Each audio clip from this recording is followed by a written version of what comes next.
Assalamu alaikum warahmatullahi wabarakatuh. Welcome back to my page. I hope you're all doing great. As you know that मैं adjectives के basic कुछ rules को आपके साथ discuss कर रहा था, प्रेजेंट कर रहा था। आई होप आपने अभी तक जो वीडियोस मैंने इस पे एडजेक्टिव्स पे मैंने अपलोड किए हुए हैं, आप लोगों ने वो देखे होंगे और आपने उनको एंजॉय भी किया होगा और मेरे जो लेक्चर्स है आपके लिए बड़ी ही बेनिफिशियल साबित हो रहे होंगे। I feel so, I hope so. आज इसको मैंने कल ही बोला था, कुछ और थोड़े से रूल्स है अबाउट द सेम कंसेप्ट। आज इसको हम रैप अप करेंगे इंशाल्लाह इसी के साथ। तो इसके बाद हम और एक टॉपिक को डिस्कस करेंगे आपके साथ।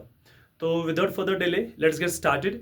यहाँ लिखा है कुछ बेसिक रूल्स ऑफ एडजेक्टिव। आज भी कुछ रूल्स है थोड़े से।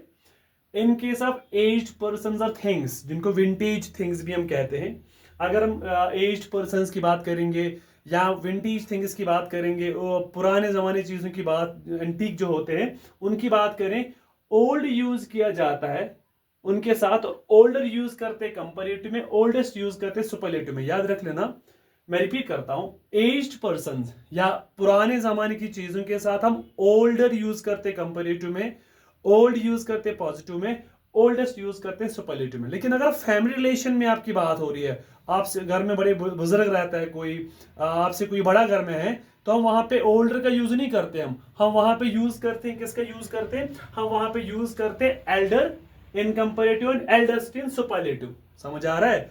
तो याद रख लेना, अगर जब फैमिली रिलेशन की बात हो वहां पे आपको दिखाना है कोई आपसे बड़ा है, ठीक है, तो हम वहां पे ओल्डर नहीं यूज करेंगे, दैट इज रॉन्ग। तो हम वहां पे यूज करेंगे, किसकी बात होगी वहां पे? हम वहां पे एल्डर की, एल्डर वर्ड को यूज करेंगे, एल्डेस्ट वर्ड को यूज करेंगे सेंटेंसेस में। My grand father is older than my father. तो ग्रैंड फादर अगर बात करें तो ओल्डर एज है, ठीक है।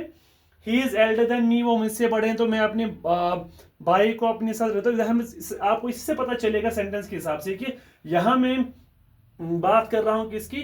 फैमिली रिलेशन में मैंने एल्डर यूज किया, ठीक। तो यहाँ पे मैं ओल्ड एज पर्सन, ग्रैंडफादर है मेरे, ठीक है, तो ओल्ड एज है, ओल्ड एज्ड पर्सन है, तो दैट्स मैंने यहाँ पे क्या यूज किया? ओल्डर का यूज किया। या मैंने एल्डर यूज किया क्योंकि मैं शायद अपने आप को कंपेयर करता हूं अपने भाई के साथ, फैमिली रिलेशन में जो है मेरे, ठीक है, मेरा भाई है, ठीक। तो इससे आप उसको समझ सकते हो। तो मैंने ऊपर लिखा हुआ है सिंपली कि एल्डर कहाँ यूज करते हैं? जब हम फैमिली रिलेशन में किसी को हम कंपेयर करते हैं तो एल्डेस्ट यूज करते हैं superlative degree. I hope you understand the point with the yellow examples. Let's move to the next point. Point number 5 is here. Later, L-A-T-E-R and latest are used in relation to time. अगर इनकी बात करें, इनको हम time के साथ relate करते हैं। अगर क्या यूज किया जाता है, लेटर का यूज करते हैं या लेटेस्ट का यूज करते हैं, तो हम वहां पे टाइम की बात कर रहे हैं, वहां पे टाइम को डिस्क्राइब कर रहे हैं। मैंने लिखा है this is the latest news, तो मतलब लेटेस्ट न्यूज है वो अभी भी। तो यहाँ पे किसकी बात है? यहाँ बेसिकली लेटेस्ट एक्सप्रेस कर रहा है किसको? टाइम को एक्सप्रेस कर रहा है, ठीक है। तो दैट मैंने जो लेटेस्ट वर्ड यूज किया है, I just used it in relation to time, time की बात हो रही है, ठीक। तो इट इज L-A-T-R। अब देखो एक ही लेटर की डिफरेंस है नेक्स्ट पॉइंट में। L-A-T-T-E-R, लेटर ये भी है और यहाँ पे लास्ट है। यहाँ पे L-A-T-R था, यहाँ पे यहाँ पे लेटर है और लास्ट है। ये दोनों लेटर और लास्ट यूज किया जाता है टू डिनोट ऑर्डर और पोजिशन। अच्छा पॉइंट है, very important and very I can say unique point for every student कि L-A-T-R डिफरेंस देखो, यहाँ पे L-A-T-T-R है, बस एक ही लेटर की डिफरेंस है। एंड लास्ट, ये यूज ऊपर वाले दो जो लेटर और लेटेस्ट यूज करते हैं टाइम को डिनोट करने के लिए उनके रिलेशन में उसको यूज किया जाता है। और लेटर L-A-T-T-R और L-A-S-T लास्ट टाइम यूज करते डिनोट ऑर्डर और पोजीशन, किसी की ऑर्डर या किसी की पोजीशन को दिखाने के लिए उसका यूज करते हैं। मैंने लिखा ही केम लास्ट ऑफ ऑल, वो सबसे लास्ट में आया। तो मैं इसकी पोजीशन, इसके ऑर्डर की बात करूं, सबसे लास्ट में आया, ठीक है। तो यहाँ पे लास्ट यहाँ पे यूज किस लिए मैंने किया? इट डिनोट्स द ऑर्डर और पोजीशन ऑफ द पर्सन। और एक पॉइंट है, कंसोनेंट इज नॉट डबल्ड। आपको याद होगा मैंने एक पॉइंट पढ़ाया था जब मैंने डिग्रीज ऑफ कंपैरिजन आपको पढ़ाया था। अगर कोई एडजेक्टिव एंड हुआ कंसोनेंट से पहले वॉवल है तो लास्ट लेटर को डबल करो, याद होगा आपको। तो यहां पे मैं कह रहा हूं कंसोनेंट को डबल नहीं किया जाता। अगर दो कंसोनेंट्स या दो वोवेल्स यूज किए होंगे कंसोनेंट से पहले पॉजिटिव डिग्री में, समझ आया? मैं फिर से रिपीट कर दूं, कंसोनेंट को डबल नहीं करते हैं वहां पे जहां पे दो कंसोनेंट्स या दो vowels positive degree of adjective में कंसोनेंट से पहले आया होगा। आप देखो यहां पे है आई, लेकिन आई से पहले कितने कंसोनेंट है? दो। अगर एक होता तो लास्ट लेटर को डबल कर लेते, जैसे मैंने लिखा था वहां पे बिग, BIG, तो जी से पहले है आई, एक ही मतलब वॉवेल से पहले एक ही कंसोनेंट है, वॉवेल से पहले एक ही, तो इसको हम डबल कर सकते हैं। लेकिन ये ऑलरेडी यहाँ पे 2 लेटर्स है बिफोर द वॉवेल आई, हम इसको डबल नहीं करेंगे, यहाँ पे डायरेक्टली ईयर लिखेंगे in the comparative, ES in superlative.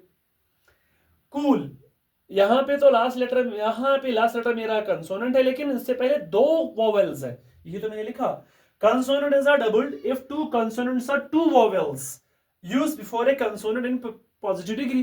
तो दोनों पॉजिटिव डिग्री में यहाँ पे 2 कंसोनेंट्स है वॉवेल से पहले, और यहाँ कंसोनेंट्स है 2 वॉवेल्स है पहले, तो अब इनको भी यहाँ पे डबल नहीं, हम C डबल लिखेंगे फिर एयर ऐड करेंगे, that is wrong, that is wrong, वो नहीं कर सकते, हम डायरेक्टली ऐड करेंगे air in comparative and EST in superlative. ये था हमारा लास्ट पॉइंट अबाउट दिस, ये कुछ बेसिक रूल्स थे एडजेक्टिव्स, ये पता होना बहुत जरूरी है, माइनर पॉइंट्स है लेकिन पता होना बहुत जरूरी है, आई hope you understand. And now मैंने कल आपको पढ़ाया था स्पीयर इनफिनिट, इनको हम लैटिन कंपेरेटिव्स भी कहते हैं, लैटिन कंपेरेटिव्स, इनको याद रख लीजिए, जहां मैंने बोला था वहां पे हम दैन यूज नहीं करते कंपेरेटिव, हाँ वहां पे यूज हम क्या करते, टू का इस्तेमाल करते हैं in the comparative. Thank you for watching the video, I hope you will enjoy this video also. And ये हो गया हमारा कंप्लीट जो था एडजेक्टिव्स का पूरा जो लेखा जोखा बोर्ड एडजेक्टिव्स था, वो मैंने इन सारी वीडियोस में अराउंड 8 9 10 वीडियोस मैंने इस पे अपलोड किए हैं, मेरे यूट्यूब चैनल पे भी पड़े हुए हैं और मेरे फेसबुक पेज पे भी है वो, तो I hope you will enjoy them and you will understand each and every concept. ये था इसका आज का लास्ट का वीडियो।